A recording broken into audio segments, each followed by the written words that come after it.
कुणी बी येऊ दे, आम्हाला जन्म कुणी का दिलेला असं ना, आमची नाळ आमच्या आईसाहेबांसंग जोडलेली आहे, मला चांगलं माहिती आहे. त्याच्यात काय बदल होणार नाही. आईसाहेब या घरात येणार म्हणजे येणार, बघ तू. आणि आपण काय असंच बसलोय काय? आपण पण माणसं लावलेली आहेत कामाला, बघ तू. होणार, सगळं नीट होणार. आईसाहेब येणार. मी अभि कुठे गप बसले हो अधिपती. अहो मी अभि खूप नातेवाईकांकडे गेलते हो. अहो लई हेलपाटे मारले मी लोकांकडं. नाही तिथं विचारलं माझी ताई हाय का, इकडं आलती का, कुणी बी काय बी नाही सांगितलं. हो तुम्हाला काय सांगू, जग आहे का नाही उरपाट्या काळजाचं आहे बघ. काय म्हणजे? अहो म्हणजे म्या जरी लोकांकडे गेले, म्हणजे एखाद्याला जर माहिती असेल का ताई हित आहे किंवा काय बी माहिती असेल ताईबद्दल, तर तू कशाला सांगाल आपल्यास? का सांगते का, सांगणार का नाही? अहो अधिपती, लोकांनी थोडे बहुत पैसे चारायला लागतात, तरच लोक काम करतात बघा. किती पैसे लागणार? मी सबनीसांना सांगतो, पैसे देतील ते तुला. तू बोल. नाही म्हणजे 50,000 रुपये. लाखभर रुपये ठेव तुझ्याकडे. हा, आईसाहेब सापडले पाहिजे. अहो नाही, एवढ्या पैशाचं मी काय करू? तसं मला ना काही पैसे, हे समजा मी करायले ते फक्त माझ्या ताईसाठी. माझ्या ताईला तर शोधायला लागेल का नाही? म्हणजे बघा आता उद्या मी कुणाकडे गेले तर आपल्याकडे कसं 4 पैसे असलेले गाठीशी चांगले असतात, म्हणजे त्यासनी 4 पैसे चारले की ते सांगतात ताईबद्दल, म्हणून म्हटलं, बाकी काय नाही. बघ तू आईसाहेबांनी शोधण्यासाठी तुझ्या लेवलला प्रयत्न करायला लागल्यास मला माहिती आहे. त्यासाठी किती बी पैसा लागू दे, किती बी कष्ट घ्यायला लागू देत, तू बिंदास माझ्याकडे माग, मी तुझ्याकडे पैसे देऊन ठेवतो. काळजी करू नको. आईसाहेबांना आपल्याला शोधून काढायचं एवढं लक्षात ठेव तू. तू तुझ्या लेवलला शोधकार्य चालू ठेव. हां अक्षरा, तू म्हणतेस ते कळतंय मला, पण हे किती दिवस चालणार? कधीतरी अधिपतीनं समजून घ्यायला हवं ना. अगं, जिने त्याला जन्म दिला ती त्याची आई परत आली आहे आणि तिचं नाव आपण शाळेला देतोय. ह्यात काय चुकीचं करतोय? त्यानं आता हे समजून घ्यायला नको का? हे बघा, जर तुम्हाला खरंच असं वाटत असेल तर हे सगळं तुम्ही त्याला सांगून करा. नाही चालू, त्याची गरज नाहीये. अधिपतीला नंतर कळलं तरी चालेल.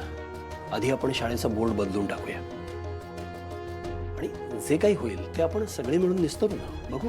बाबा प्लीज असं नका करू. अक्षरा, अक्षरा प्लीज, आता मी माझ्या निर्णयापासून ढाळणार नाहीये. प्लीज मला निर्णय बदलायला लावू नकोस. आता जे व्हायचं ते होऊ दे. हा निर्णय कायम आहे. बाबा प्लीज, अहो एकदा दुधाने पोळल्यावर माणूस ताकही फुंकून पितो. तुम्ही नका ना करू हे चूक परत. अक्षरा बाळा, मला तुझी काळजी कळते. तू काय एवढ्या पोटतिडकीनं सांगतेस माझ्या लक्षात येते, पण बाळा परिस्थिती आता वेगळी आहे ना. म्हणजे भुवनेश्वरीला जेव्हा मी घरातनं बाहेर काढलं तेव्हा तिची जागा भरून काढायला कोणी नव्हतं आणि म्हणून अधिपती जास्त बिथरला. म्हणजे मला माहिती आहे तो वाटेल तसं बोलला. मला अगदी माझ्या हाताला धरून मला घराच्या बाहेर काढायला निघाला होता. मी काही विसरलेलं नाहीये बाळा, सगळं लक्षात आहे माझ्या. पण आता परिस्थिती बदलली आहे. आता चारू आली आहे घरी, त्याची खरी आई. आता त्याला असं रिॲक्ट नाही होता येणार. तो कितीही नाकारू दे, पण जन्मदात्री आई आली आहे त्याची. त्याला काहीतरी मनातून वाटलं असेल ना, थोडासा मायेचा ओलावा त्याच्याही मनात निर्माण झाला असेल ना.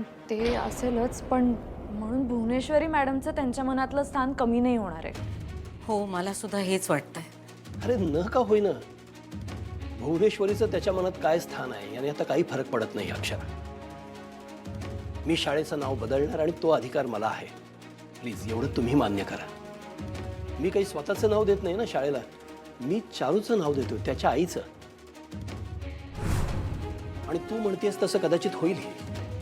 त्याला हे नाव बदललेलं आवडणार नाही, तो रिॲक्ट होईल. पण जसं भुवनेश्वरीच्या वेळेला झालं तसं आत्ताही होईल. हळूहळू शांत होईल तो. आपण सगळे मिळून त्याला समजावून सांगू, शांत करायचा प्रयत्न करू. नाही पण बाबा, आई मला असं वाटतं एकदा कल्पना द्यायला हवी अधिपतींना. अहो अचानक त्यांना बोर्ड दिसला तर किती धक्का बसेल त्यांना. अक्षरा, माझं ऐकतेस? काही एवढा मोठा धक्का वगैरे बसणार नाहीये त्याला. असं कसं धक्का नाही बसणार बाबा? तुम्ही माझं ऐका प्लीज. मी बोलते अधिपतींशी, मी त्यांना कल्पना देते आधी. आणि तुम्ही काळजी नका करू, मी तुमच्यापर्यंत काही येऊ देणार नाही. हे प्लीज मला माझ्या पद्धतीने हँडल करू द्या. आता तू एवढं म्हणतेस तर ठीक आहे. हे भारी आहे बरं का तुझं. म्हणजे डोसकं म्या लावायचं, समधी मेहनत म्या करायची आणि खर्च मात्र तू करायचा. वा ग वा. मम्मी तू फक्त गदा मेहनत केली. हे पैसे मिळवायची आयडिया तुला कोणी दिली? डोसका कुणाचं होतं? अगं मम्मी, जग आयडियावर चालते, त्यामुळे ह्या पैशावर फक्त माझा हक्क आहे. घे बाई घे. माझं समज जे काय हाय का नाही ते तुझंच हाय ग. भरचंचे मला वाटलं नव्हतं बरं का अधिपती लगेच पैसे दिले म्हणून.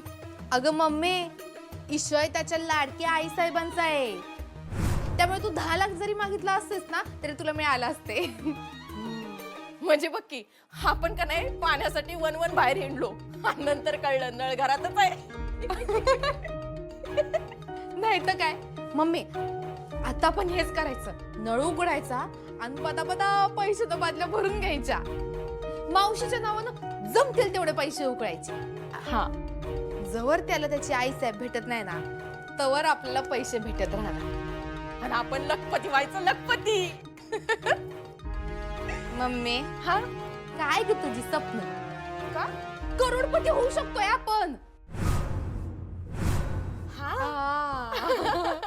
आणि कसं आहे, शेवटी आईची माया ग. मावशीनं नाही का अधिपतीच्या रूपात आपल्यासाठी फिक्स डिपॉझिट ठेवलंय, त्याचं व्याज आपण कमवत राहायचं. कसं आहे, जो पतूर त्याला आईसाहेब त्याच्या डोळ्यासमोर दिसणार नाही ना तोपर्यंत आपल्याला पैसे कमवता येणार आहेत. आणि आपण का नाही असं त्याला दाखवायचं का आपण ताईला किती शोधतोय, किती आटापिटा करतोय, असं नुसतं दाखवायचं अधिपतीला. हा, आणि शोधायचं बिधायचं काय नाही, कारण उगाच ती गावली तर आपला नळ बंद पडायचा ग.